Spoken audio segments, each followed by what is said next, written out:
Hello friends, आप देख रहे हैं मेरा चैनल ब्रेनोलॉजी और मैं हूं आपकी English Guru Dubey ma'am.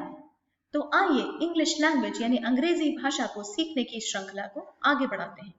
Continuous learning is the minimum requirement for success in any field, यानी किसी भी क्षेत्र में सफलता के लिए निरंतर सीखना ही न्यूनतम आवश्यकता है। इसी नोट पे बात करते हैं आज के टॉपिक की, और आज के टॉपिक में इंग्लिश ग्रामर को सीखते हैं। तो आज का टॉपिक है सब्जेक्ट एंड प्रेडिकेट। जी हाँ दोस्तों, यहाँ पे सब्जेक्ट का तात्पर्य विषयों से नहीं है, ये इंग्लिश ग्रामर या व्याकरण का एक महत्वपूर्ण यानी कि इम्पोर्टेंट टॉपिक है। तो सब्जेक्ट एंड प्रेडिकेट क्या होते हैं जानते हैं आज के वीडियो में। सब्जेक्ट एंड प्रेडिकेट किसी भी वाक्य के दो इम्पोर्टेंट हिस्से होते हैं, महत्वपूर्ण हिस्से होते हैं। जैसे कि आप स्क्रीन पे देख पा रहे हैं, यहाँ पे लिखा हुआ है पार्ट्स ऑफ अ सेंटेंस। तो दो पार्ट होते हैं एक वाक्य के, एक पार्ट होता है सब्जेक्ट और एक पार्ट होता है प्रेडिकेट। एक सेंटेंस या वाक्य जो कि ग्रुप ऑफ वर्ड से मिलकर के बना है, एक मीनिंगफुल या कंप्लीट फॉर्म देने के लिए उसमें सब्जेक्ट और प्रेडिकेट का होना बहुत ही ज्यादा इंपॉर्टेंट है। तभी उस सेंटेंस को कंप्लीट मीनिंग मिल पाता है और तभी वो सेंटेंस मीनिंगफुल हो पाता है। आपसे कहना चाहूंगी कि आपने अगर अभी तक हमारे चैनल को लाइक शेयर एंड सब्सक्राइब नहीं किया है तो प्लीज हमें लाइक शेयर एंड सब्सक्राइब कीजिए। स्क्रीन पे दिए गए इस नंबर से आप व्हाट्सएप के द्वारा हमसे संपर्क करके पर्सनल ऑनलाइन क्लासेस ले सकते हैं और हमें ईमेल भी कर सकते हैं। तो दोस्तों, जानते हैं इंग्लिश लैंग्वेज के बेसिक्स को और ग्रामर को समझते हैं, डिफरेंट टॉपिक्स को जानते हैं, प्रैक्टिस करते हैं और रिपीट करते हैं अपनी प्रैक्टिस को।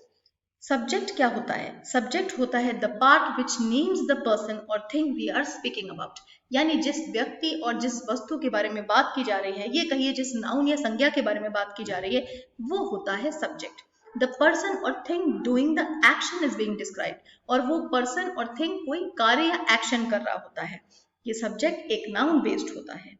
वहीं प्रेडिकेट, प्रेडिकेट बताता है कि आपका सब्जेक्ट क्या कार्य कर रहा है। It tells something about the subject, यानी सब्जेक्ट के बारे में। ये वो पार्ट होता है जो बताता है what the subject is doing, आपका सब्जेक्ट क्या कार्य कर रहा है, और ये एक क्रिया या वर्ब बेस्ड पार्ट होता है। इसके बारे में डिटेल में मैं आपको आगे आने वाले वीडियोस में समझाऊंगी। तो आइए सब्जेक्ट एंड प्रेडिकेट एग्जाम्पल्स के तौर पे समझते हैं। पहला एग्जाम्पल है उदिता एट अ बर्गर। यहाँ पे हमारे व्यक्ति हैं, सब्जेक्ट हैं उदिता और एक्शन हो रहा है एट अ बर्गर, एक बर्गर खाया जा रहा है। तो प्रेडिकेट हो गया ate a burger. Jeff Bezos founded the company Amazon, तो जेफ बेजोस हो गए subject. He is going to the workshop. Similarly a barking sound the shepherd hears. यहाँ पे पहले सब्जेक्ट नहीं है, पहले प्रेडिकेट है और फिर है सब्जेक्ट। इसको आइडेंटिफाई करने की सबसे इजी ट्रिक है हु एंड व्हाट जो बताए वो होता है सब्जेक्ट, और जिस प्रश्न का आंसर में हो वो जो आइडेंटिफाई करता है हु एंड व्हाट को, क्या कार्य किया जा रहा है हु एंड व्हाट में, तो वो होता है प्रेडिकेट।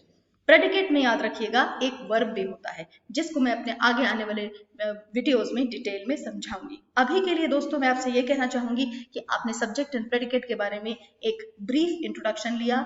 इसके लिए आप इसको प्रैक्टिस करिए, आप अपनी प्रैक्टिस को रिपीट करिए, हमसे जुड़े रहिए, हमारे वीडियोस को लाइक शेयर एंड सब्सक्राइब करते रहिए ताकि आप इंग्लिश लैंग्वेज को सही और सरल तरीके से सीख सकें। ज्यादा से ज्यादा इस वीडियो को और लोगों के साथ शेयर करिए, हमसे संपर्क में रहिए। Stay motivated, keep learning and keep watching us. Thank you so much. Thank you for watching us.